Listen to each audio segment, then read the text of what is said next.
One shot, now the future is yours. Go!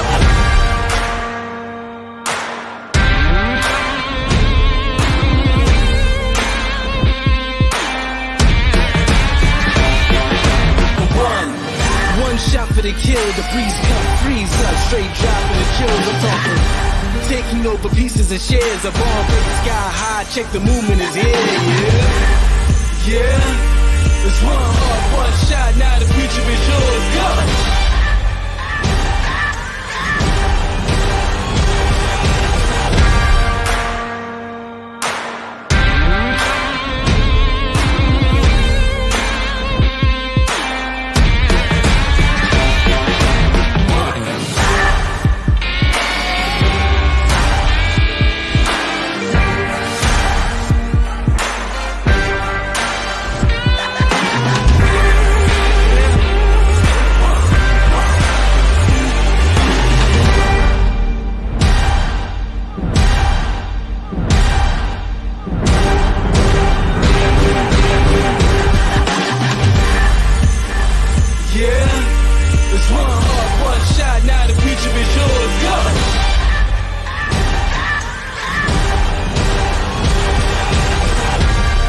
Turning dreams into reality. In the lab with the formula and chemistry.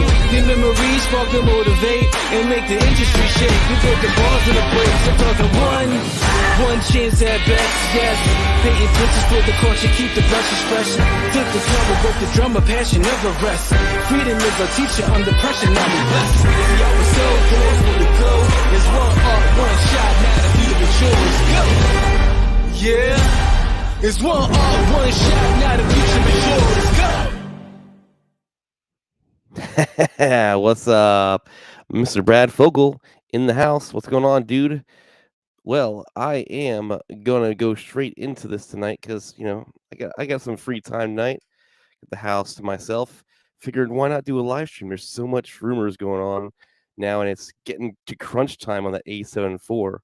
So we're going to jump right into it. There's some very interesting rumors that have come out recently, and I think by now we kind of know what the camera is pretty much going to look like. It's going to be a very similar body style, pretty much the same body style to the A7S III. What's very interesting is it's going to have 4K 60, but of course it'll be cropped a little bit, which is kind of a bummer, but hey, at least you get your 4K 60. And full size, obviously the same body, you get the full size HDMI, articulating touchscreen, the new menu, improved menu systems, which is amazing, dual CF Express, UHS 2 slots, and the price is rumored to be around $2,500, which is, I guess that's what you get when you get all that juice in one package. But it should be a very hot selling camera. The funny part is, I guarantee you, just like all the other cameras that are out there, I mean, they can't even keep the A1 in stock. They can't keep the FX3 in stock. They can't keep, the A7S III in stock. This camera is gonna be released and in December probably, and a number of people are gonna get their hands on them, and then they're gonna be a huge waiting list. And I'm sure if anybody were to grab it early, they could flip it probably and make money for those impatient people that don't want to wait. Chris Polk, what's up, man? Yep, the 10-bit 422, man. I did not think they were gonna throw that in there. I thought it would kind of sabotage and kind of slap everybody in the face that bought an A7S III. But it's gonna have that 33 megapixel sensor.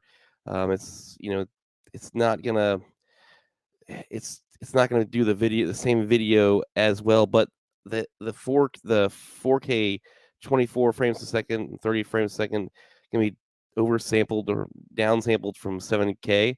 That's going to be pretty impressive. It's going to be pretty sharp looking. The only bummer is obviously the 4K 60 being cropped. So this A7S III is still a beast.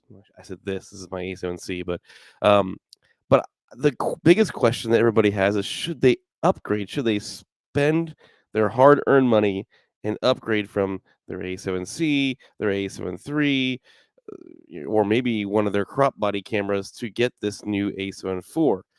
And that's the biggest question that is on everybody's minds. And honestly, I don't think we're really going to know the answer to that until it fully releases and you fully get. But based on these specs, which are probably going to be like 99% true, at least, I think Sony needs to wow us a little bit more. But I think, I mean, even those specs alone are going to make a great camera. I wish it was like more in the price range of like 2K, but just once they threw that 10-bit 422 in there, uh, you just crank the price up automatically right there. Alex Miner, dude, man, I know we talked about this a lot, but we definitely should hang. I definitely want to come by and see your studio. I just got back from Minnesota, hanging out with Kyle Watts, which is usually like co-hosting. We co-host the live stream together on Wednesday nights. We're going to change the name from the Alpha Shot to something more generic. We've been throwing around some ideas, and we're still trying to fix that. But we still are going to be streaming regularly on Wednesday. Then this is an extra thing. The price on that though is going to be rumored to be $2,500. So we'll see what it's all. Gary Cantrell, man, what's going on, dude? It's great to see you. I noticed and of course we have all these new Macs releasing, which is really fantastic given the fact that all these new cameras are starting to come out. And man, these new Macs look like they're going to be powerhouses for editing these 10-bit huge 4K and 8K files. Like I think it's gonna these new Macs are just gonna crush that 8K video, 10-bit video from the Sony A1. I don't need one, so to speak, but they do excite me because even if Mac is stepping up the game this much, that means that all these Windows producers, Intel, AMD, all of them, they're gonna have to step up their game if they're gonna try to even compete with these Macs. So I think it's exciting, even if you're not a Mac user. But me personally, I shoot or I edit in Final Cut Pro, and I'm a Mac user, and it's awesome. I just bought a Mac like 2 years ago, so I'm not necessarily in the market for one just quite yet. But man, it would allow me to edit the 10-bit footage from the A7S3 a whole lot easier, a whole lot easier. Um, Alex Miner said, "I'd love to see them make it 2K and then drop the A7 III to, that would be interesting. The only like thing that would make me not like think they're not going to do that, so to speak, is that I have this A7C, and this camera is fantastic. I love just throwing it in the camera bag. Like today, we were going to go to a pumpkin patch with my son, and I was ready to like just throw this camera in my camera bag with the 24mm G Master and the Tamron 28-200, and have those two lenses and this little tiny camera in my bag, just ready to pull out and shoot those dad photos and those family photos. But it's so compact. We didn't end up getting to do it because it was just we ended up being way too late and we wouldn't have had enough time. But I was really excited. I just got this 24mm, and I went to Minnesota this weekend, and I got to shoot a little bit with it. But we were really pressed for time. We were trying to fight the sun, so I want to like shoot this on this lens with a little bit less pressure, and I really want to do some nighttime like astrophotography with this lens. But anyway, that totally derailed that. The A7C is a monster. It's $17.99. So if they were to make the A7 IV like $2,000, and then bump down the A7 III to an even cheaper price, that means they'd probably have to do the same thing with this, A7C. But I mean, maybe they wouldn't. Maybe they could just leave it at that $17.99. And if you really want that compact camera, you can get that, or you can spend $1,500 and get the A7 III. If the A7 III went down, well, hands down, the A7 III is going to go down significantly, and the used market is going to be flooded with them. The A7 III is still a powerhouse. I used to have that camera. I use the A7C, which is pretty much the same camera with like updated autofocus and updated colors, and in a smaller body. But it is a fantastic camera, especially if you're only shooting photography. 24 megapixels is like more than enough for photography. The nice thing about 24 megapixels is the file size is smaller. You get cameras like the A1 that has like a 50 megapixel sensor, and the A7R4 that has like 61 megapixel sensor, and you don't realize how fast you burn through memory cards. And it just takes more time to get it on your computer, more time to edit these raw photos. It slows down your computer more. It should The 24 is like that sweet spot. I shoot pictures now on my A7S3 with 12 megapixels, and it is amazing. I mean, I don't necessarily miss the A7 24 megapixel sensor of the A7 III. I still shoot like half and half with the A7C and the A7S3, depending on what I'm doing. If I'm just going out and I know I'm only shooting photography, sure, I'll just grab this A7C, and then I could have some nice video footage if I need to on the fly. But I just love the size of this camera. Like I said, it's a fantastic camera. But for them to lower the price, it would. I mean, it's going to happen either way. But it'll be very interesting to see how the whole pricing things affects everything. I think Sony should just go in strong and go in like $2,200 or $2,000 on this A7 IV and just completely blow away, the competition, because it's going to be a powerhouse. Alex Miner, if you're still in there, I'm curious, are you still a Panasonic shooter? Because I know you were a huge Panasonic shooter, and you haven't been posting a lot of videos lately, so I don't know what your current setup is as much anymore. But I think you did buy a Sony camera for something, maybe like you just had one, but you're still mainly Panasonic. I'd love to hear about that in the comments. I don't know if you're still there. Um, but yeah, I see that we got a lot of Sony shooters here. Mr. Gary Sony shooter, and we know Brad Fogel is a Sony shooter. Chris Polk. Let's see. I'm just going to be sitting in the corner waiting for the pixel. Eat paint chips. You're funny. Um, let's see. There's no competition for the M1 currently. The AMDs and Intels yeah. I mean, there's the Macs are definitely pumping stuff out. Okay, Alex. Yeah, you're still rocking 3GH. And look, this is why it's such an amazing time to be a creator right now. I feel like it doesn't matter what camera system you get on right now. Everything is just amazing. You get an A7 III, even with all these new cameras coming out, it's amazing. You decide to save a ton of money and go the GH5, and where you have a world. I mean, the nice thing about going to a GH5 is you can get whatever lens your heart desires, because you can get an adapter for pretty much any lens mount and mount it to it, get some speed adapters, and really boost that performance of that micro four thirds sensor to where you're really not going to even notice that big of a difference between full frame and the micro four thirds if you get a good speed booster and a solid lens.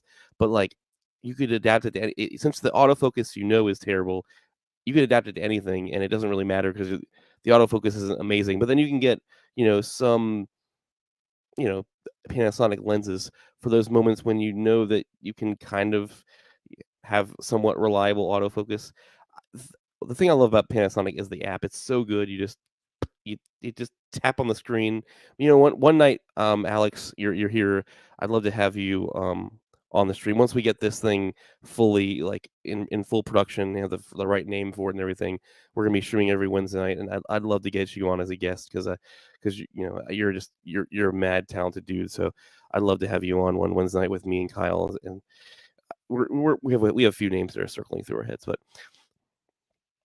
yes, exactly. See, yeah, you have one Olympus lens for autofocus, and then you can pretty much adapt to whatever your heart's desire is. And lenses really, really, really do matter so much, and more so than your camera body. So if you got like an A7 III for a really good price, then you go out and spend the more money on the lenses.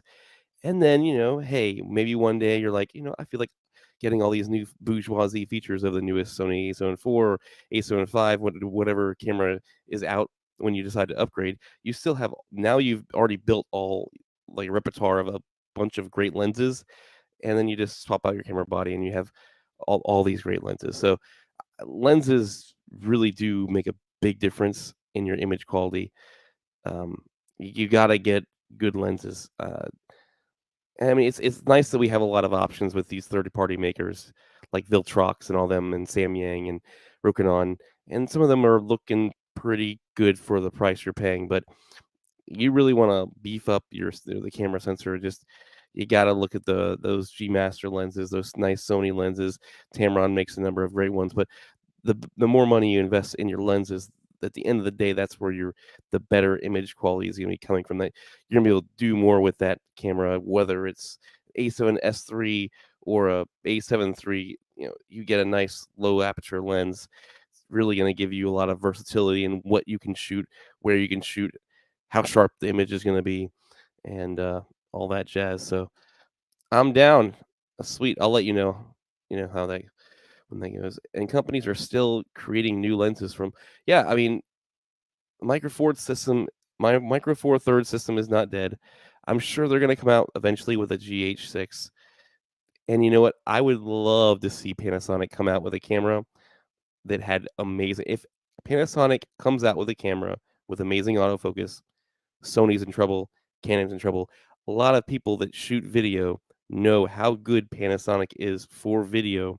If they nailed the autofocus, I think you'd be seeing a stirring in a lot of these creators, because it's so funny how many people started on Panasonic, and just for like the convenience of pumping out these YouTube videos and doing other things, they switched over to like Sony or Canon to get not have to worry about that autofocus.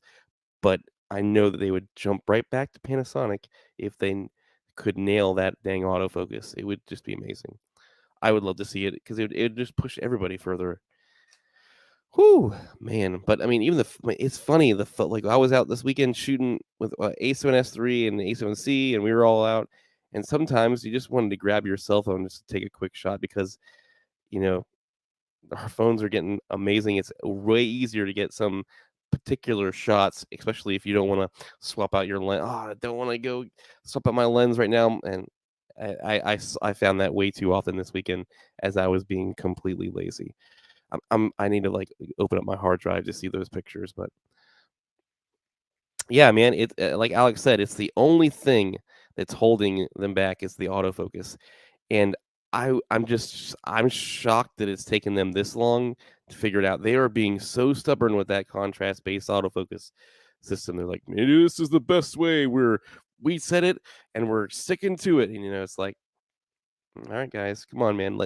Just come out with a phase detect and contrast-based mix and just blow everybody away. Come on, just do it. We all are waiting for it. I think one day they're gonna wake up, but the question is, will it be too late for them? I don't know. I think they're gonna stir up the market if they can come up with some good autofocus though. Oh man. So anybody here excited about the new Max coming? Anybody waiting for this new A7 IV? I mean, um, let's see here, Chris. If autofocus is equally Panasonic, oh man, yes. What would it say for the other brands? Like I said, if Panasonic could get that autofocus right, other brands could be started to really shake it in their boots. But you know, these now Sony is a very developed company, and so is Canon's been developed for a long time. Um, it it's going to be hard to pull a lot of these fanboys away, even if Panasonic did come out with some good autofocus. And I think it would take a few years before once they actually did release a good autofocus for people to really jump ship and believe and trust in it, because even if somebody said, "Oh man, their autofocus is improved," like they would have to like have a bunch of people just prove and dedicated, because we've all been like they've been, all right, this firmware update is improving the autofocus drastically for the Panasonic, and it does a little bit, but at the end of the day, it didn't help that much. So I don't know. I don't know. They should wake up. They should wake up if they're not already woken up. The M1 Max might actually make me switch to Apple one day. Okay. What? Curious, Alex. Are you a Premiere Pro editor, or did you go to Resolve? Um, I mean, what is the Achilles heel of? Oh, okay, the Achilles heel of Sony and Canon. I mean, I think Canon, their Achilles heel has always been that they cripple their cameras in some way, but they've kind of did away with that a little bit with the R5 and the R6, other than the overheating issues. But I don't think they're necessarily trying to cripple that. It's just that they Canon was realizing what Sony was struggling with for so many years in order to get these mirrorless cameras to have all these high end features inside of them and still be so small. Canon has been kind of hesitant on that, and maybe that's why this whole time they've been hesitant on pumping these things with big features, is because they knew they'd have overheating problems. But they went and just threw it all in the R5, and they of course had now I think they've gotten a lot of those overheating issues somewhat remedied. But I think the biggest problem as well with the Canon, on top of the overheating and stuff like that, is their files are not very. I hear that they're so hard to work with in editors.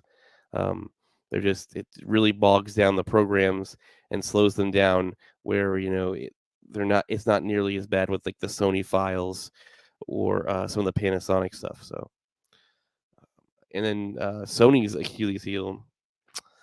I don't know. Everybody would always say colors, but I feel like colors is non. I mean, I'm a Sony fanboy, so I feel like the Sony system is perfect for me, and they keep innovating and keep pushing the boundaries, and so that's why I jumped to Team Sony, because I just if I wanted to start buying, invest in lenses and all this stuff, and I didn't want to invest in a system that I didn't believe that the company would keep innovating, and Sony kind of proved over their years of these camera releases that they're not they're not really they're not worried about sabotaging their A7S3 for the A7 Mark IV. Um, they're going to pump that bad boy with a bunch of features, and I think you're going to even see some features trickle down from the A1 into this A7 IV. It would be really interesting if they had zero blackout for the A7 IV. That would be amazing, and just twinkle in some of these features from the higher end cameras. They are supposed to have Cinetone, so that's me something. It's coming. What's up, Jake Sloan? I know you've been waiting for so long for the A7 IV, because like many, having the A7S3, you just want a good companion, and not that the A7 III is not a good companion, but if they can make this A7 IV have 90% of the features as the A7S3 for a lot cheaper of a price, is a great camera to bring around in your bag. You know that when you pull out the video features is going to match with the color look of the A7S3. It's just going to be. I mean, there's going to be a ton of people that are going to be going out and buying this A7 IV for a secondary backup camera. A lot of people were buying two A7S3s, but I think you're going to start seeing there's still a lot of people that were hesitant, and they kept their A7 III, or they have an A7C like me, and they're just keeping it as their secondary camera. But when this A7 IV comes out, they're gonna be replacing all their backup cameras with an A7 IV, just so they can match that A7S3. You're not going to replace the A7S3, and I don't think Sony's not going to try to sabotage that camera, so to speak. But they are going to put there are surprisingly putting a lot of features in there, like that 422 10. But I did not think they were gonna go that crazy. I thought they might put like 420 in it, but they're not laying back. So could they have zero blackout on the camera? I think it's a big possibility. They are supposed to have S Cinetone in it, so that's gonna be really cool. I started shooting in S Cinetone a lot, and it just makes your skin tones look great. Especially outdoors, outdoor stuff. It's fantastic. Jake Sloan gets some beautiful, beautiful images out there in Alaska, and I know he shoots a lot on S Cinetone. So I think well, I steal a lot of his camera. I like how Jake Sloan sets up his cameras. If you haven't seen his video on how he set up his A7S3, I think it's a great little video. I love the switching the focus button to the audio levels. There's a few things he does. It's just awesome. So check that out. if you are a Sony shooter, you got to check out Jake Sloan. He's the man. Sony's weakness is the bodies and the yes, and that's the thing, Alex, man. Like, I can't think of like they every time you try to think of a feature that's their weakness, everybody complains about it, and then Sony goes out and tries to fix it. So they were complaining about, oh, there's no headphone jacks, so they start throwing headphone jacks on like all their cameras. They we were at camera camp and we're like, we want a flippy screen, we want a flippy screen. So now like it seems like every camera's they're putting a flip screen on it. Um, the bodies, they're like everybody's complaining that the bodies of the grips. Oh, there's yeah, we like this compact size of this camera, but the grips are terrible on it. And now like the A7S3 grip, it's almost perfect. It's almost a little too big for me. Like I would have liked something in a little more middle of the ground between the like A7 III and the A7S3, but I still like I mean, it feels great. But I would have liked something personally a little between somewhere between those two. But I never got to feel like the FX3, but that grip looks like it would be like the perfect grip for a camera.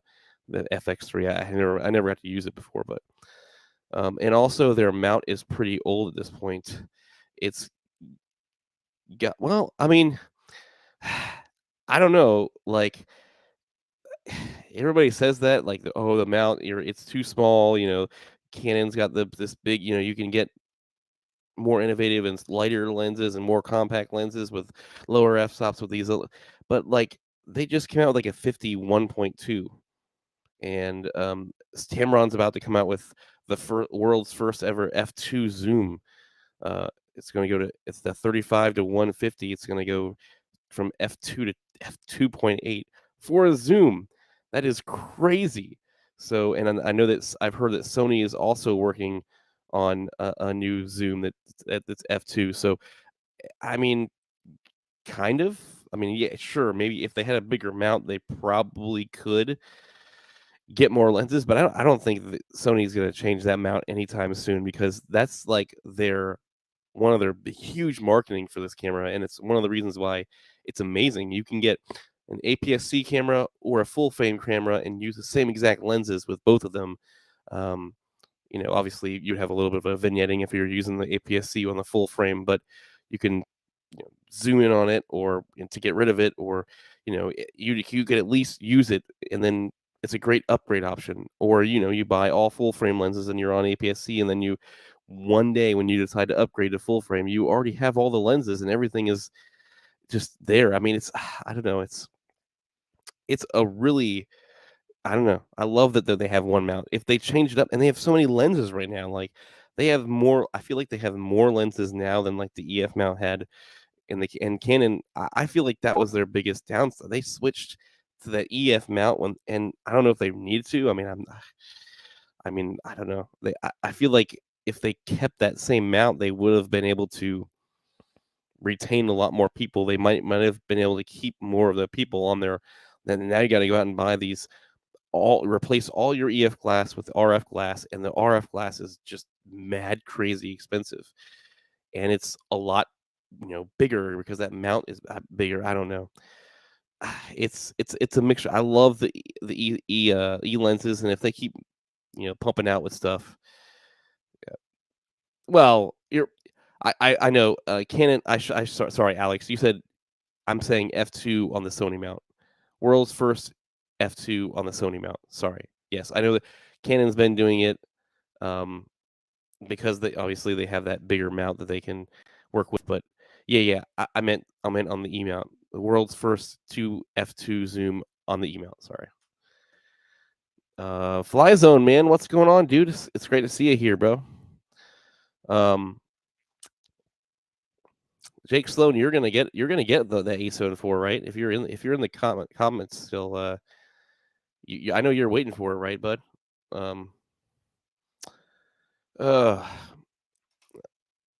So I mean the A7 IV is just gonna be a powerhouse. I think it's gonna be a top seller, and the problem is too the chip shortage, man. I think it's gonna come out in December, and it's gonna be sold out for so long. It's just that it's a hard point on a lot of the electronics these days, of course, thanks to certain things. But I mean, it's brutal. I mean, they're probably not gonna be able to keep it in stock, and I might. I mean, honestly, I might try to grab one just to see if I can flip it or something, because and maybe even use it for a little bit and then flip it for the same price I paid for. I don't know. I'm on the fence with that one. I got a little bit of time to figure that out, but I don't really need one. This A7C, like I said, it's amazing. So I got the A7S3, and it's not going to tempt me that much. But these those features they're not holding back there, and I think it's going to be a very beautiful looking image. When the A7 III came out, it made a lot of people jump ship from the A7S2 to the A7 III because it had the better battery life. It had the better colors. It had better autofocus. It did a lot of things. It kind of made that A7S2 look like a really, really old, outdated camera, other than the fact that it could go low light in that sensor. But the A7 III, when people started testing it, said, "Man, this thing's pretty darn good at low light for what it is." And so a lot of people just off-sold their A7 S2s and jumped to the A7 IV. This camera seems like it does a lot of the same features, but because it crops with a 4K 60 and just a few of the other little nuances, I don't think it's going to have the same effect necessarily that the A7 III had on the A7 S2 as this camera did. Because I mean, yeah, I mean the price range though is just gonna open up the books for a lot more people who are like, ooh, I'm not spending $3,000 on a camera. I'm just a hobbyist. I might go ahead and fork out the $2,500 for it though. So we'll see. I think that, like I said, I think it'd be great if they could just still keep it at that same price range, and then get that A7 III really down low. I mean, it would give Sony, hey, we have like one of the best budget full frame cameras on the market, the A7 III, because let's face it, at the end of the day, you could there's tons of people who are still using, and big channels, they're using A7 IIIs to run their channels. It is a great camera.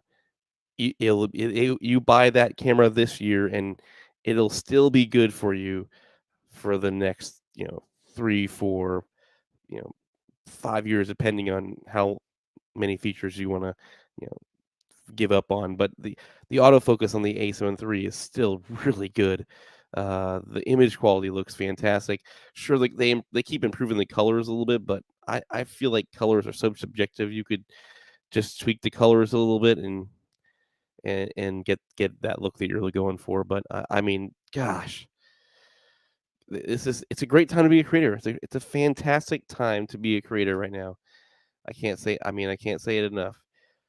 Am I getting it? No, I'm not. Yeah, I'm not gonna get the A7 IV. Like I said, I got the A7C. I prefer the smaller body size. Now, if they came up with like an A7C2 and put all these features in from the 4, then that would probably tempt me a little bit.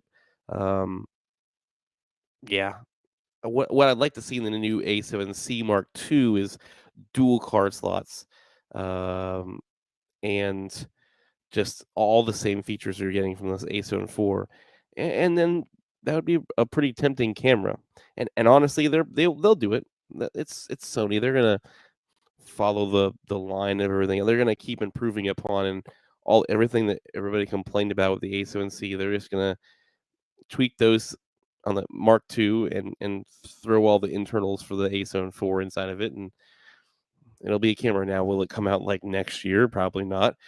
They'll probably wait for the A7 IV to be out for 2 years or so. I mean, I'd like to be wrong. It'd be sweet if they came out with it next year.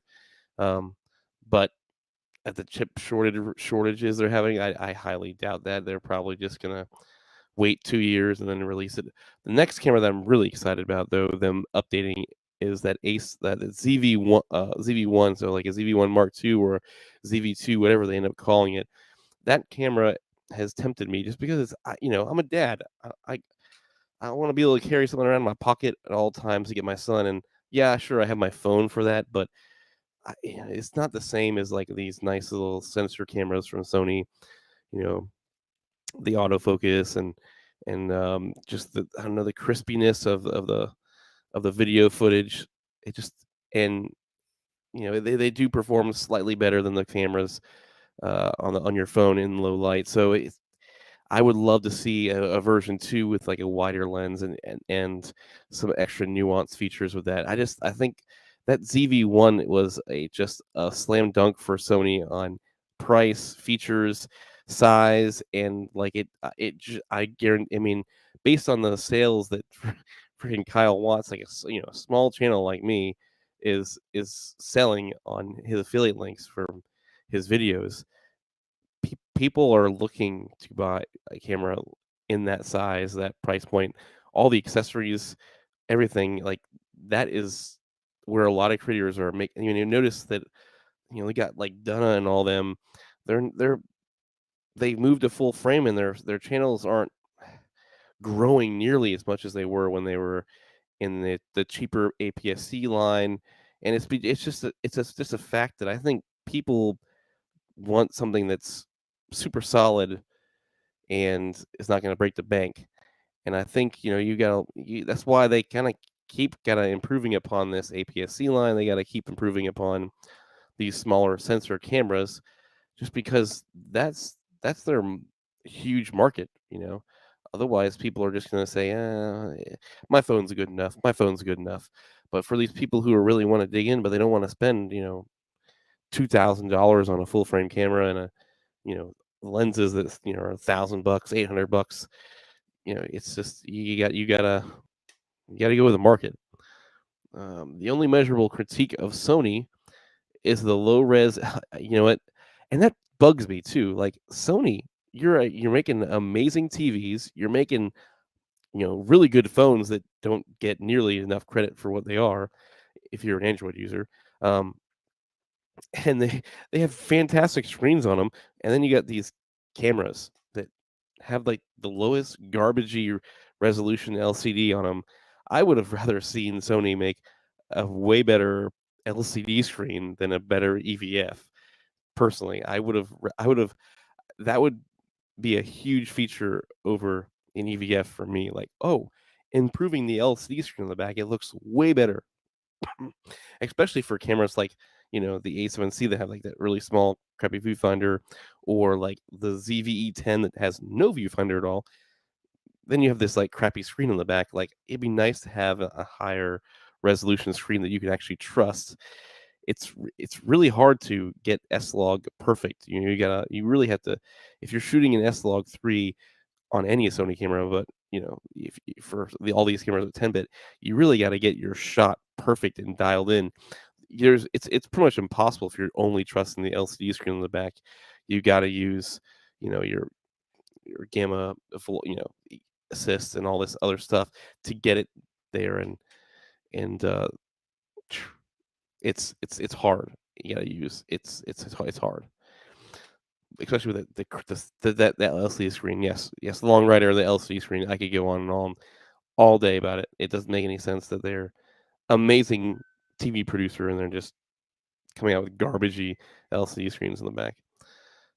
I just want a new APS-C sensor with global shutter that is an FX3 style body, maybe internal VND. Chris Polk, I think that'd be amazing. I think they need to do it. I was actually surprised that they weren't going to have internal NDs on the ZVE10, just because they kind of were marketing that as like a bigger ZV1. And one of the amazing things of the ZV1 is those internal NDs. So we know they can do it with those smaller 1-inch sensors. The question is, can Sony do it in their bigger APS-C line cameras? And I think they can, but they haven't done it yet. So I would love to see internal. Everybody would. I mean, DSLR video shooter would go crazy if we had internal NDs on even just an APS-C camera, because those are some amazing features to have. And how to do it, I don't know, because that like what the Black Magic cinema camera has it, but it's so big, and I think that's the trick, is doing these internal VNDs in these small bodies. Is the challenge for them. But yes, I would love to see that. The ZV-E10 body is so cheap and plasticky. Um, Definitely not a quality level of the A. Yeah, and that's why they're still selling the A6400s and the A6600s, because realistically, those are just the ZV-E10 is just for those really, really, really. But it's pretty much just replacing their A6100. They could probably get rid of the A6100 and just say ZV-E10, 6400, 6600 at this point, because I mean the ZV-E10 is the same plasticky build as that, probably a lot more so than the 6100. But yeah, I mean, it's that's the way that camera is made to be that way. I'm not hard. The price point on that camera is so cheap. Would it be nice if they had more metal? Yeah, but then the price of the camera would go up. So you got to give and take in some things. But I mean, I get what you're saying on that. I mean, but I think that's what they were going for with that camera for sure. The Sony FS7 cinema camera is long due for an update. Yeah, I mean, yeah, yes, those cinema cameras are, I feel like, kind of been pushed aside a little bit.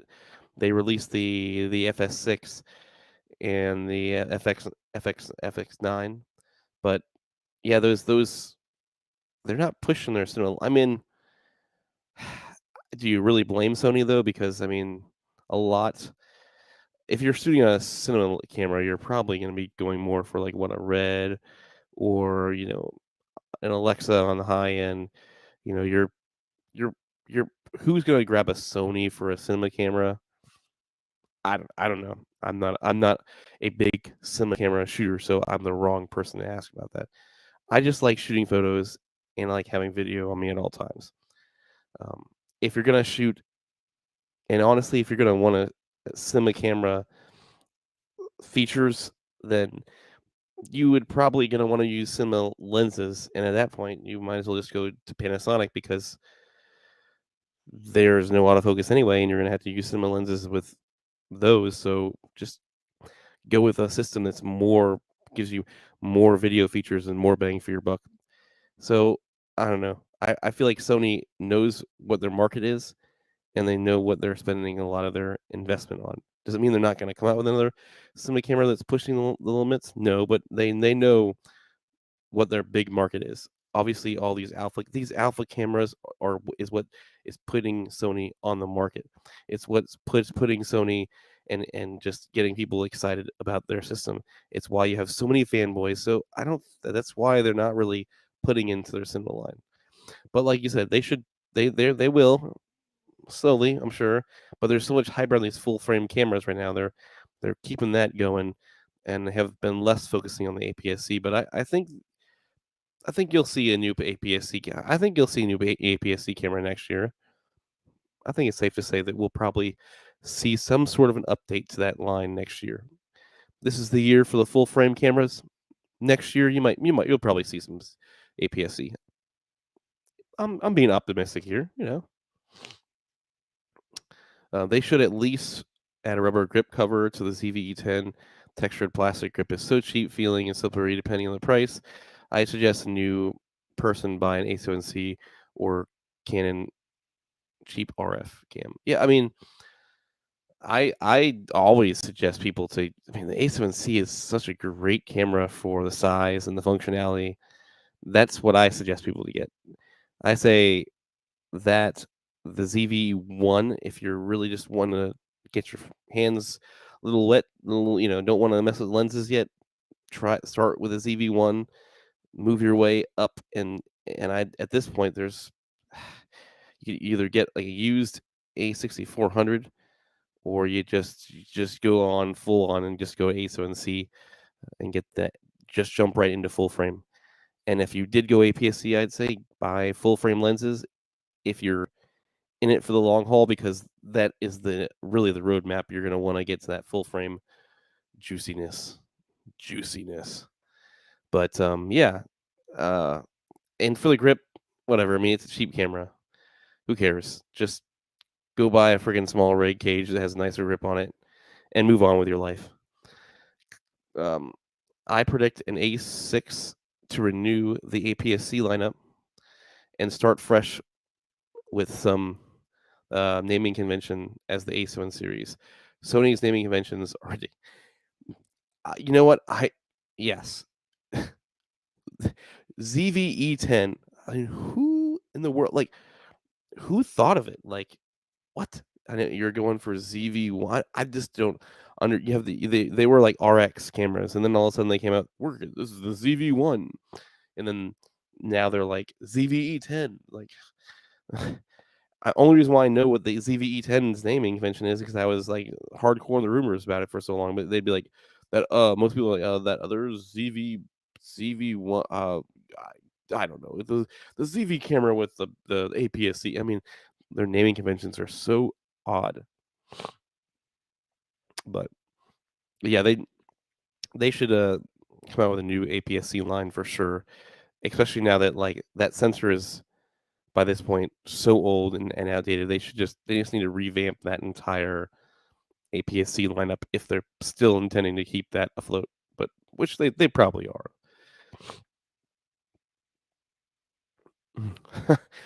Yes, Canon's Achilles heel is the lack of budget lenses for the RF mount. They did open up the RF mount for other third-party manufacturers to actually produce stuff for it. But the problem you're still going to have is, yeah, they're going to be cheaper, but the RF glass is so expensive. Oh my gosh.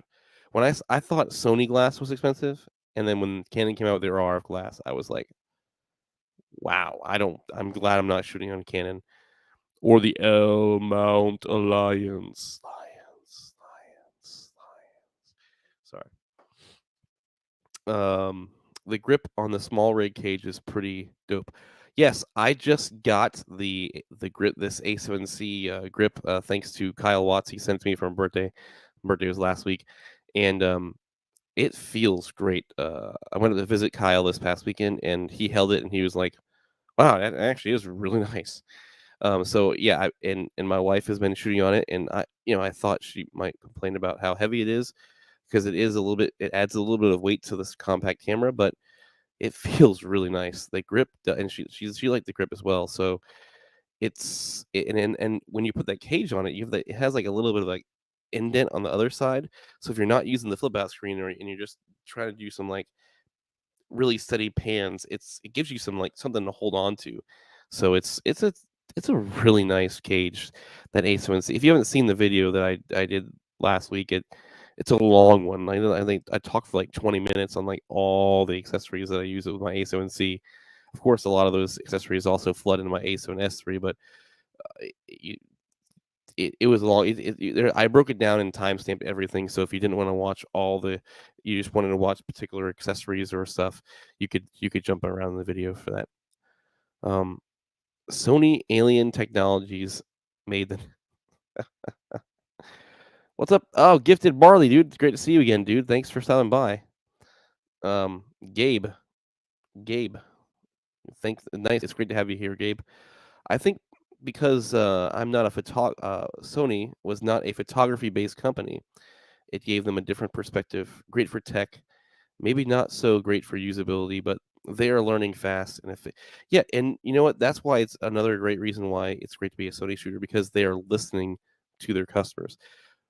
When we went to camera camp, we complained about the flip out screen. We complained about the menu system. We complained about it not being a touchscreen. We did complain about the actual screen itself, but I guess they're still working on that.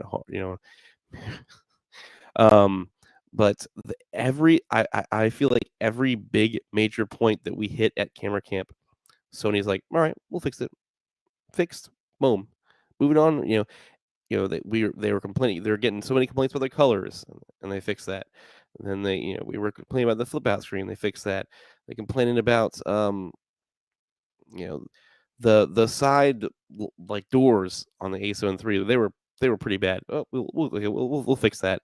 You don't like their grips? Okay, we'll fix that. So they keep taking into account. Oh, you don't like our menu system? All right, we'll come out with a new one. The new one is so much easier to navigate. And now I still have an old menu system camera and a new menu system camera. And I'm using the old one. I'm like the A7C. I'm like, oh, where is everything in the menu? I forget. And I can't touch on it. So then they just keep doing innovative things that. That's why I'm a Sony shooter. That's why I shoot Sony personally, because I know that they continue to innovate, and I know that Canon's doing it, and I, it's a great time to be a creator. All the companies are doing a fantastic job, but I put my money invested in Sony, and then that's what I went with. But you do you, because there's really not a bad camera out there right now. All these new cameras are fantastic. Yeah, I'm really excited to see what they do with this ASO. I hope there's something crazy in that are not in these rumors that Sony's gonna be doing. Um, like Sony Alpha Rumors posted a picture of like the camera blurred out, and all you could see is like the dial and like two of the dials and the EVF, and it's like, oh look, this is the Sony A7 IV. I mean, I could have made that camera. I could have made that leaked image with my A7 III because it's the same body, right? So all I gotta do is just make a blur out my A7 III with those dials all showing, and say, "Oh, look, it's the A7 IV leaked." I thought that was hilarious, but um, we will know by Thursday, and we're gonna be doing a live stream this week with Kyle. Kyle's gonna be with me and chiming in, and I guarantee you it's gonna be another A7 IV live stream because um, I'm by Wednesday. I'm sure there's gonna be leaked photos. There's gonna be leaked like everything. We're probably gonna know everything by Wednesday. So Wednesday night will be a fun stream to be on if you guys want to like really dig in and just geek out over this. But um, yeah, Sony, Sony's taking it to the house. This is so the question is, should you upgrade? Because like me, I think I've touched on this a little bit, but I don't think you should upgrade unless you feel like you're limited. I don't think you should upgrade from your APS-C and just go, oh man, I gotta go to the A7 IV. And if you do upgrade, it might be a good time to upgrade to the A7 III once the A7 IV gets announced, because you can get a really you're gonna get crazy deals for the A7 III. I think it's gonna be you're gonna be able to find A7 IIIs for like $900. They're gonna be offloading them for so cheap, and it's gonna be a steal to get one. Like a steal. I mean, just a steal. $1,000 for that camera. I mean, when I bought mine originally, my friend of mine got a brand new one, and he used it like 2 times, and then he's like, "You know what? I need to offload it. I'm gonna offload on Amazon for more, but if you want it, I'll give it to you for $1,600." And I was like, "Yes," you know. And then I used it for 2 years, and I sold mine for $1,400. So I lost $200 on it, but I used it for 2 years, and I got tons of content recorded with that. So, and you couldn't rent a camera for 2 years for that price. So, it was crazy. I mean, you can get an A7 III for so cheap when the time comes.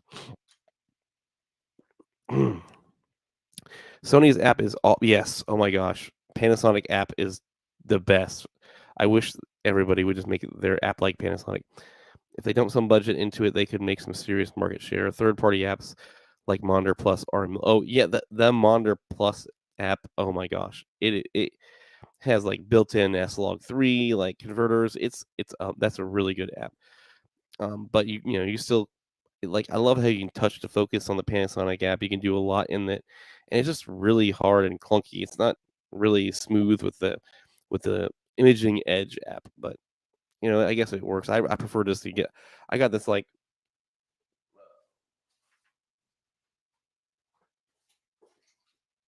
Dang it, where is it? Here. I got this JJC app remote, and it is it's really awesome. I can record. I can start recording. I can take it. Take a shutter image. I can zoom with the plus and minus button and clear image zoom. I can move around in the menus with the arrow keys. This remote is amazing, and it does everything that Sony remote does, and it's like $8. So I mean, it feels a little bit cheap, but I I don't care. They're so cheap you could like leave one at your house and leave one in your camera bag at all times, and know you're set not to worry about fumbling through this thing. The only downside to this thing is that if you do put it in your camera bag, it's kind of easy to hit the buttons, and they kind of like stick up. Um, so like they get pressed down and it kills the battery, but they're like they're like a weird battery. They're like 2025s, but I use the remote now versus the freaking app because it's so annoying. And it's yeah, I used to use the remote to like connect and take shots on the tripod. Now I just use this. I can't use it with the A7C, but they do make one that's like $25 or something like that. That's Bluetooth. So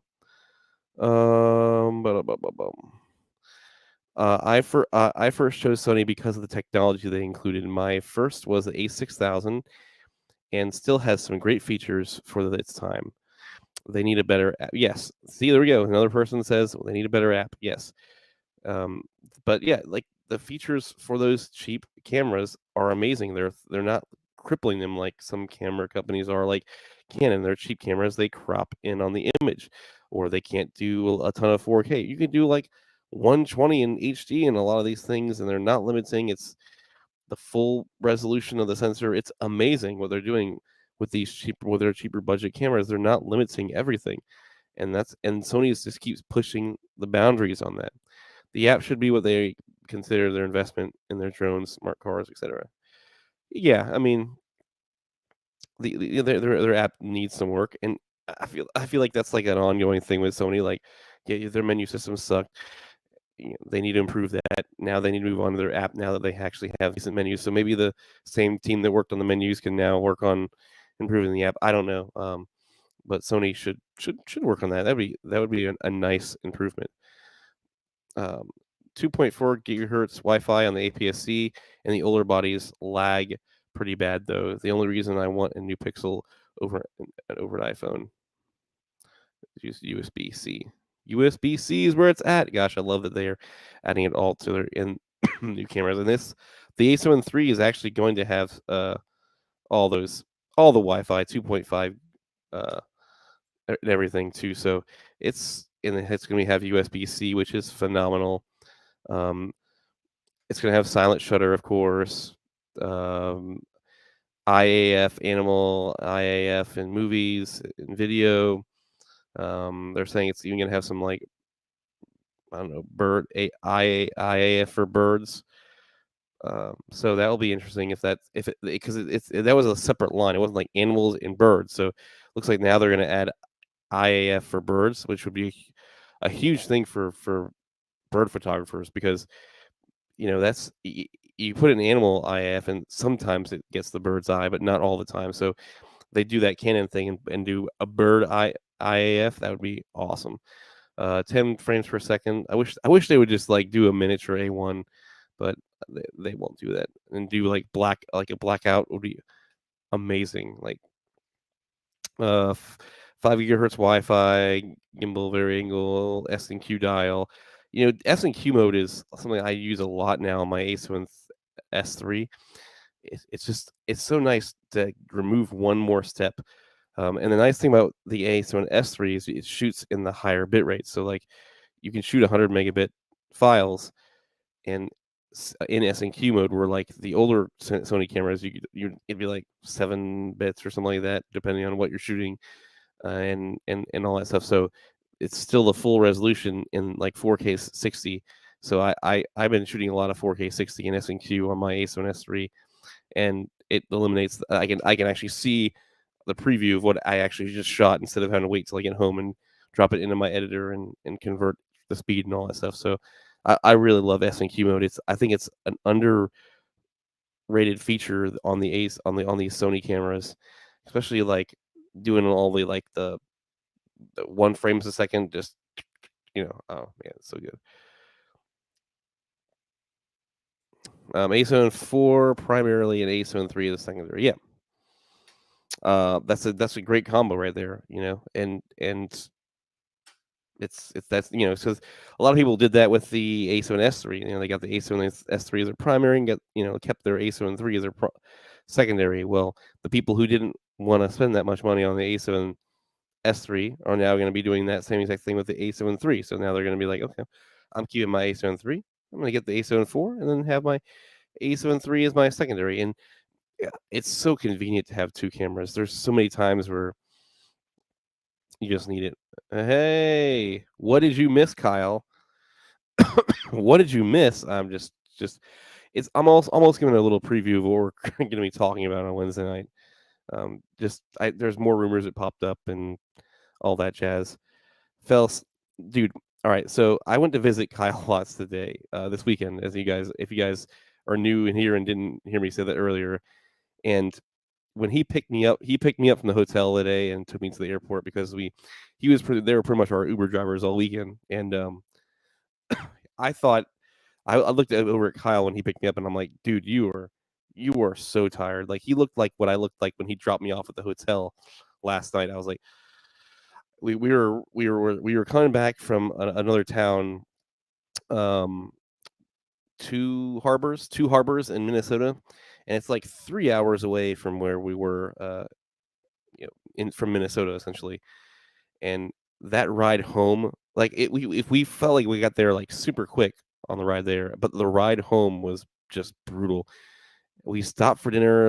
It took a little bit longer than we expected. Then we sat there outside of the fire pit, and we got back in the car, and I was like, Kyle and I, we were talking about a lot of football and Sony cameras, and I was like trying my hardest to stay awake. Like I don't like being that guy that like falls asleep on the bro that's like driving. I'm a terrible nighttime driver. I would fall asleep, but luckily I was able to somehow stay awake. Kyle's like, "Oh, there you go. You're pulling up your jacket as your blanket, so that's the first sign that you're gonna fall asleep." I'm like, "No, no, I'm not falling asleep. I'm not falling asleep. I promise you. I promise you." But man, he needed some sleep today. So yes, you got home from work at 3 o'clock today and needed to take that sleep, bro. That's why I texted you and I'm like, if you want to join me tonight, go ahead, but you don't have to. Like, it is what it is, man. I just I just wanted to get on here and stream because I had some free time tonight, and Chelsea's like, so that was another thing about this weekend. My wife got sick. We went to go visit Kyle, and she happened to get sick like a stomach bug, and it was just, oh man, I didn't sleep very well. We both didn't sleep very well. We had to go to the um, emergency clinic or whatever, and then in the morning, and she had to be hooked up to an IV because like she was in real bad shape, and we thought it was gonna be something else related, but thank goodness it was just a stomach bug. And then, of course, after we get out and we left the doctor's office, we start getting all these texts from all these ladies that she was hanging out with earlier in the week. Oh yeah, I'm sick. I'm sick too, and oh now my husband has the same thing. Like, so it was like, okay, it was a stomach bug that was passed on from friends, and we were just like, but it stunk because like pretty much the entire weekend, my wife felt terrible. She felt like terrible when she was on the way home on the plane today, and we were supposed to go to like two harbors on Saturday, and then like Mall of America on Sunday, and maybe a few other things, and like this large candy store. But we ended up going to two harbors on Sunday. But then she kind of started feeling bad again at the end of the night, and it was a mess. I really felt bad for my wife, but hey, we'll just have to go back up to Minnesota and see Kyle again. But he might have a video with me in it. I didn't do a good job of vlogging this trip, partially because of all those things that were going on. But it would have been like a really drama filled vlog if I did film it all. There was so many things that went wrong this weekend, but I guess that's a price you pay for hanging out with good people. So Kyle and his wife were just absolutely amazing to both of us, and so thank you so much, Kyle. Yeah, Aperture has an RGB light that's getting announced tomorrow. Really? That's interesting. But it's probably going to be like one of those really expensive ones too. They came out with that really expensive. I want them. I want to see more from their Amaran line. Like I'd love to see them come out with some RGB thing with their Amaran like budget lights like that. Like Kyle had got the 100D, and it is a really good looking light for the price. Like I want to see more of that. I really do. Interested in what the new Xperia phone will be about, announcing October 25th. Will it work with the 5G on the cameras? Added app for the camera features. Yeah, and these Sony cameras, like our phones, go under the radar so much. They are actually really, really good. I mean, I'm an iPhone guy, so I'm never gonna jump ship to the Android platform. But like their camera app in these phones, is really, really good, and some of the pictures it takes is phenomenal. There's a Sony rep down here. He takes a lot of stuff, and I follow him on Instagram, and some of the stuff he takes with the phone, it just phones are they're definitely getting there. Um, yeah, go see the teaser pic on Twitter. Yes, it's oh they're coming out with a new RGB Amaran. Wow, that is going to be interesting. Wow, Kyle, we have a lot to talk about on Wednesday. Then that's going to be pretty cool. An Amaran RGB. That is that I need to look that up right now. Amaran RGB. I'll look at that. Mr. Brad Fogel's texting it to me. Thanks, bro. Let's see what we got here. It's it's time for an upgrade. Amaran. Oh, wow.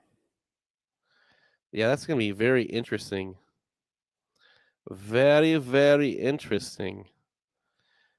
Because right now I'm a Wii Light fanboy, but if they came out with some really sick stuff, Aperture could pretty much toast a lot of people.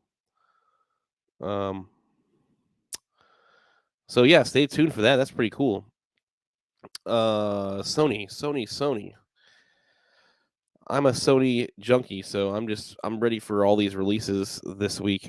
It is going to be a crazy, crazy, crazy, crazy exciting week. Uh, and how many? I don't know how many people you have a lot of photographers in here or videographers in the chat. Just tell me what you mainly shoot, or if you do both, just say both. But um, another idea I've also thought about doing is doing like taking some shots of like some photography stuff of my Sony's and just doing like a live stream of me kind of editing them. Been using Luminar AI a lot lately, and I did pre-order the Neo, the new version. So I'm really excited to see that, and it's supposed to be more tweakability with this new Neo. It's gonna be like a married version of Luminar 4 and AI, kind of a real like blending those two together and have adding even more features to it. So I'm kind of excited about that. And they're supposed to be adding layers. So I like that I can get a really quick image out of AI when I want to. So I thought about doing a photo editing live stream at some point. That'd be really fun to do. But yeah, I want to get my hands on one of these A7 IVs. I know a guy. I do know a guy, but it's I'm not super cool. So what? Yeah, I'm sure he'll have one. So at the very least, I might be able to hook up with him and get some stuff. I've also wanted to get my hands on an A1, and my buddy that I'm supposed to be shooting some videos for, about 2 hours away, has an A1. So I'm definitely gonna get some A1 content out. But I'm mainly focusing on this A7C. I got a lot more videos that I want to be doing with it, and I would love to compare the A7C to the A7 IV when they do come out. Somehow. Like I said, I think that's gonna be the biggest question for people is should you upgrade from these lower end cameras to get the new camera, or should your first time you're in the market for a full frame camera, should you save the money and go with the lower end camera or invest in this newer camera that's out? And if I had to guess right now without using anything, like I said, my personal opinion is get the cheaper camera, get the A7 III, get the A7C, whatever. I say A7C if you're between the A7 III and the A7C, but you're going to see a lot of really cheap A7 IIIs coming on the market. So I love the flip out screen, and I love the size. So I give up card slots for a flip out screen and the size. I don't need the amazing EVF. I'll use it. I don't mind using this little junky one just to see, but I'll either use this the LCD or I'll look through the junky the viewfinder, and that's fine. But I love the size of this camera, so I would still say A7C and get better lenses. Like this 24 G Master is amazing. I was with Kyle and I never got to do the 20 versus the 24, it was, like I said, it was a crazy weekend. A lot of things went wrong, so we were just trying to enjoy the time that we had together. Um, and It was a fun time, a really fun time. The miniature golf was actually a blast. If any of you are follow me on Instagram, I don't know if they're still up there or not. Probably not, but we went miniature golfing on Friday night, and it was a blast. It was cool. Um, so we posted some of this. It was a very crazy uh, set, like a golf course. It was crazy, but we didn't shoot too much with our Sony cameras until we went to uh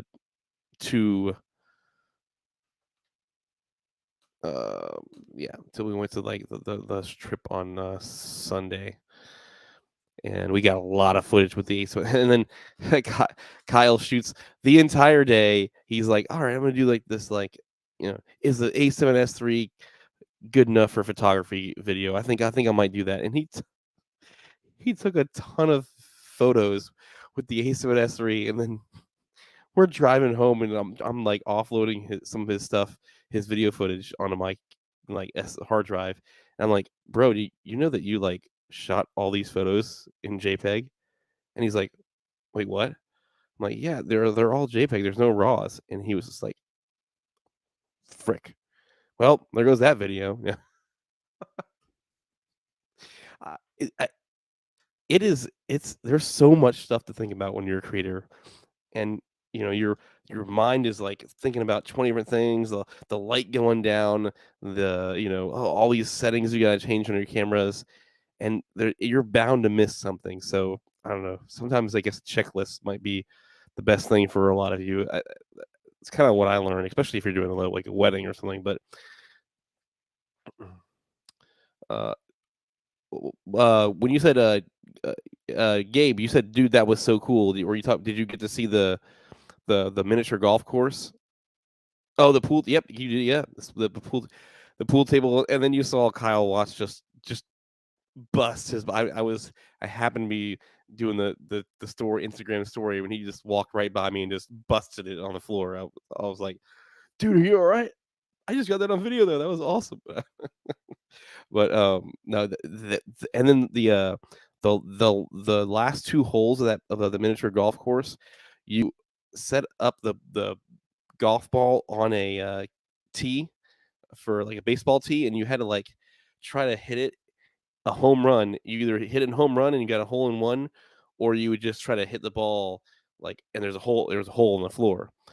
And so you had two options to get a hole in one, but really, if you try to go for the home run, you're not going to be anywhere near that hole. So, um, and then the last hole was like a golden toilet seat, and it was like a toilet seat at the end and a ramp, and you just try to hit the ball as hard as you could to get it to fall into the toilet seat. The problem is, it was like a hole in one or bust, because like if it didn't go into the toilet, then it just fell, and the ball went to back to where all the balls end, and you never get it back. But yeah, Kyle went down hard there, but we were all like we were all like, thank goodness we weren't using our like high end Sony cameras there that night, because if he busted it with his like A7S3 in his hand or something like that, that would have been really bad.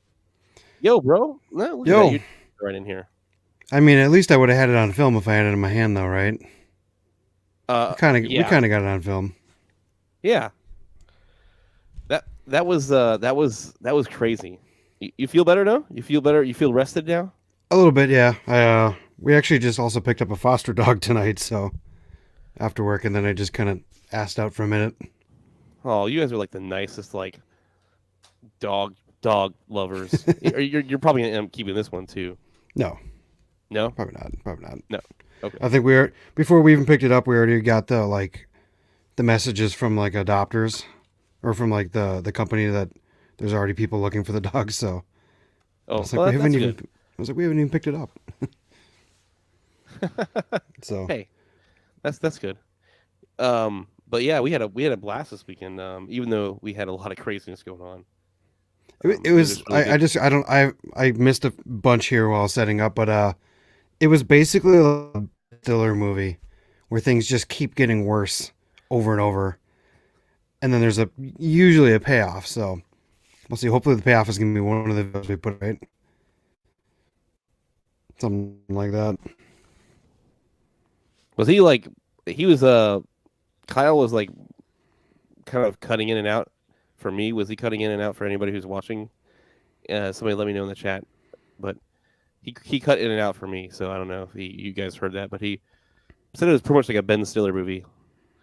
And he's hoping there was some sort of payoff. Like the payoff was hopefully the video, but we'll see.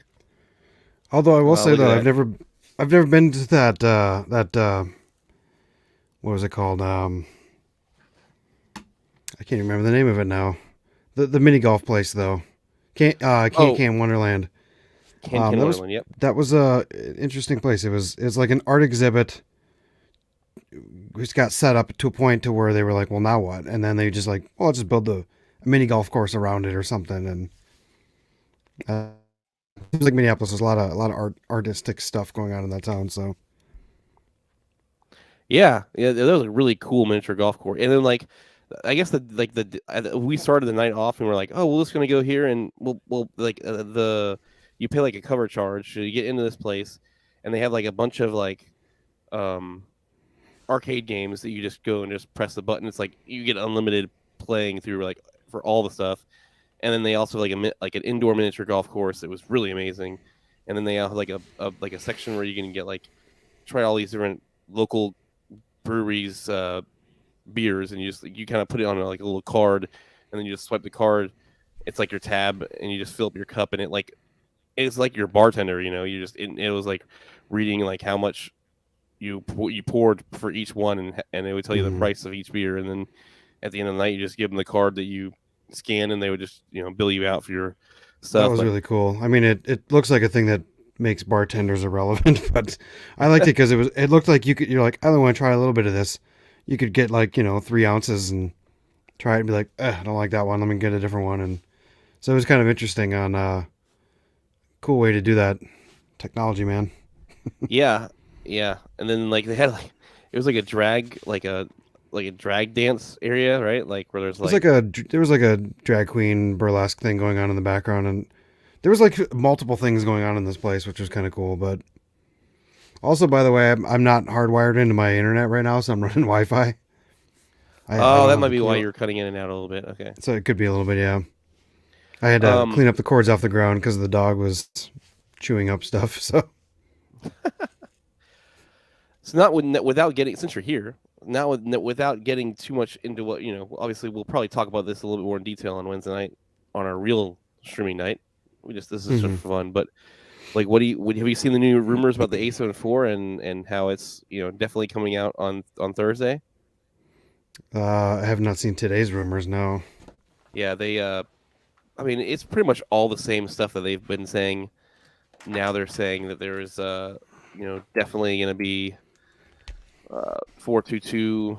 There's rumors now that it's going to have like Bird AF, and it's for sure going to have 4K 60, FTP. The SNQ dial, S-Log 3. They're saying now it's going to have S tone, and it is. So basically, you're getting an A7S III for $1,000 less, with like one less function. Right. Sounds cool. And cropped 4K 60. Yeah. Yeah, it's gonna have supposedly the all eye mode too. So like the really high end shooting mode. So I don't know. It's gonna be it's gonna be pretty much an A7S III that can't shoot 4K 60 full frame or 1K or 120. But other than that, I mean, if you told me I could shoot like 4K 60 on a crop body, I'd be okay with that too, though. So I mean, there's some things that crop is going to interfere with, and then there's some things that it's not going to matter at all with. So it's going to be a pretty cool camera. I mean, it's a lot of people couldn't wait too long and wait long enough, and they went out and bought A7Cs and A7S IIIs and all the other ones that. I mean, I wanted this camera, and then I got sick of waiting, so I spent $1,000 more and picked up that.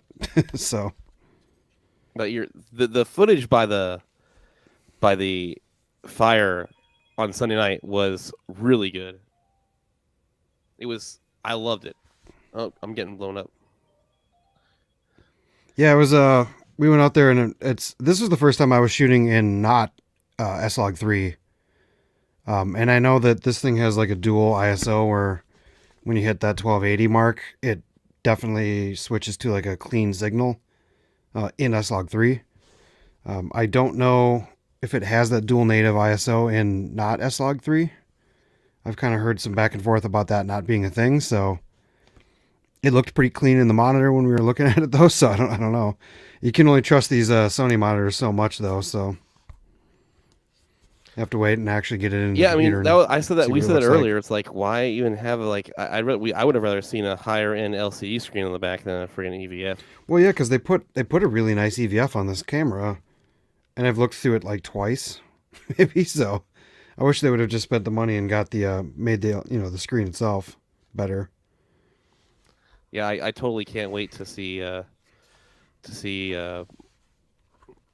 of that footage that we shot. You did you two got some really incredible shots by the fire, that's cool. especially. Yeah, this, you in that 4K 60 man in S&Q mode, you got me hooked on that. That is like a golden feature now. Well, it's cool. I mean, like it's the way they advertise it. It's as good as the like normal mode. On most of the Sony cameras, when you do S&Q, you lose that like half quality in your bit rate, or not bit rate, megabits per second. But it's a little deceiving because I think this thing says it's running less too, but if you actually look at like what the SD cards require for S&Q, it's actually running like 800 or something, like 700 megabits per second to render that. So it's actually not worse. It looks like the ratings might be the same or worse, but it's not. It's just how they. It's a deceiving. Yeah, I love that. Stat. It shoots pretty much 100 megabits a second, and like on the older cameras, it shot in like 7 or 1 in some. Yeah, and I definitely noticed that you would get noise in S-Log, or not, sorry, S-Log, in S&Q when you shot on like the A6400 versus just shooting it in regular mode with 60 or 120.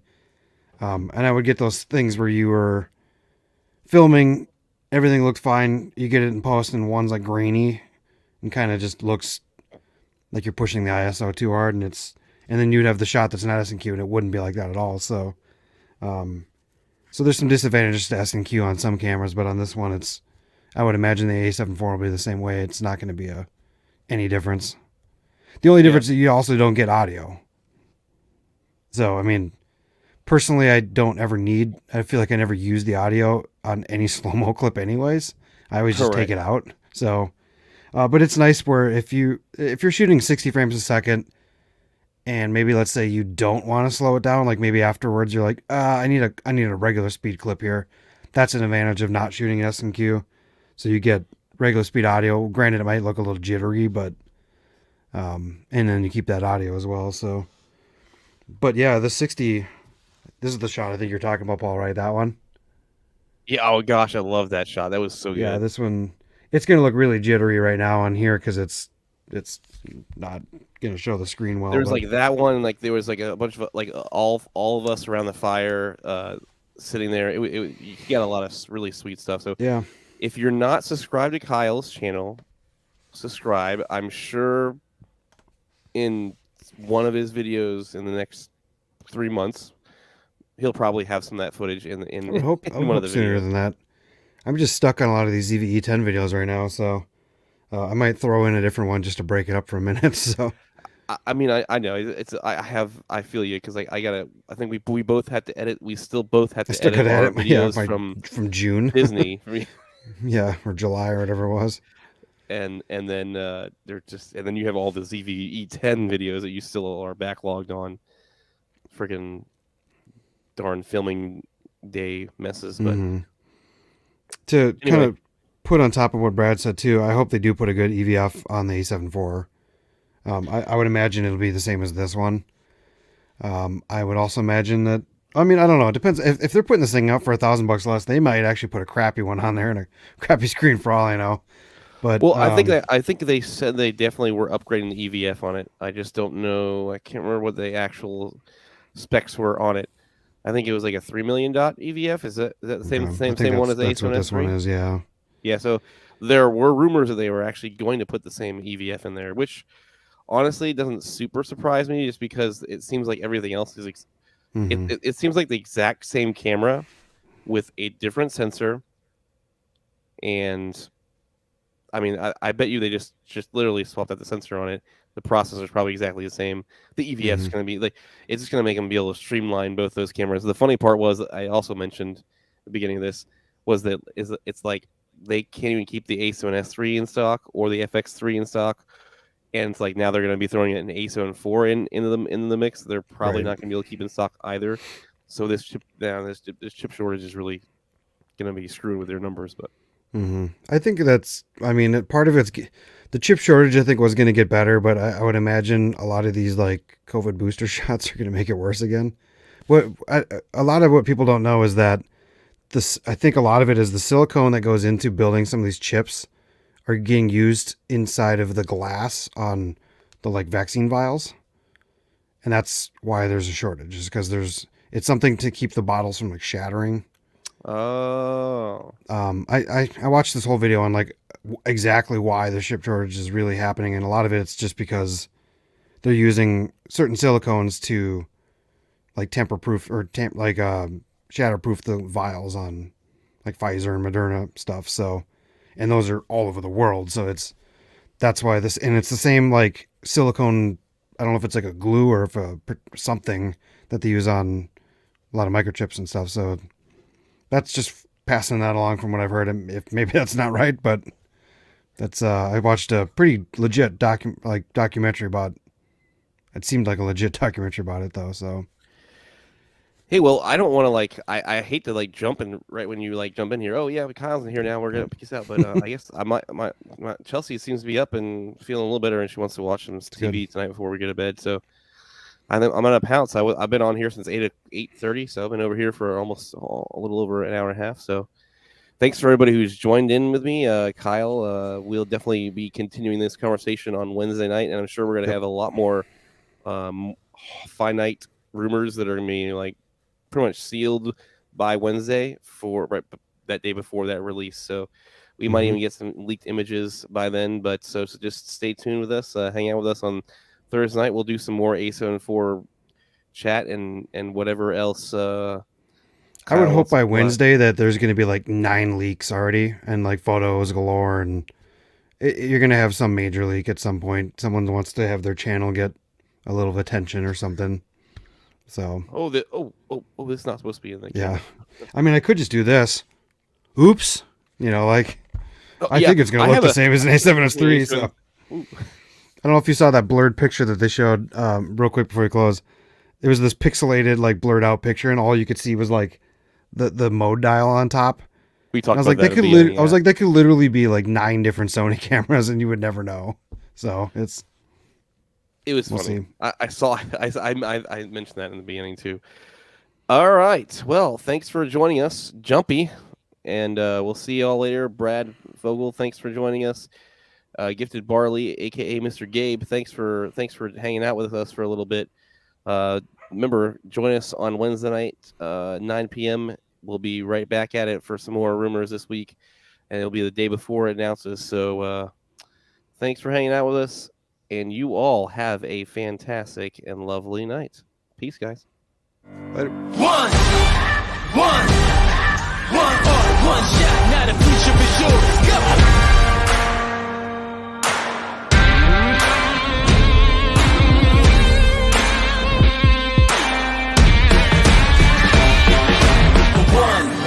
One shot for the kill, the breeze come freeze up, straight drop for the kill. We're talking taking over pieces and shares of all big sky high. Check the movement is here, yeah. It's one shot.